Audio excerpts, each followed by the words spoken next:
BC నిరుద్యోగ యువతకు రాష్ట్ర ప్రభుత్వం గుడ్ న్యూస్ చెప్పింది. రాజీవ్ యువ వికాస్ స్కీమ్ అప్లై తేదీలు ప్రకటించింది. ఈ పథకం కింద వెనుకబడిన తరగతుల కులాల నిరుద్యోగులకు స్వయం ఉపాధి కల్పించనుంది. దీనికోసం ఆన్లైన్లో దరఖాస్తులు చేసుకోవాలని సూచించింది. ఈ నెల 17వ తేదీ నుంచి దరఖాస్తు చేసుకోవాలని తెలిపింది ప్రభుత్వం.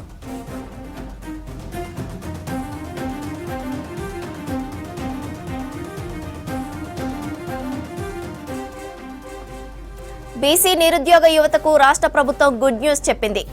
రాజీవ్ యువ వికాస్ స్కీమ్ అప్లై తేదీలు ప్రకటించింది. ఈ పథకం కింద వెనుకబడిన తరగతుల కులాల నిరుద్యోగులకు స్వయం ఉపాధి కల్పించనుంది.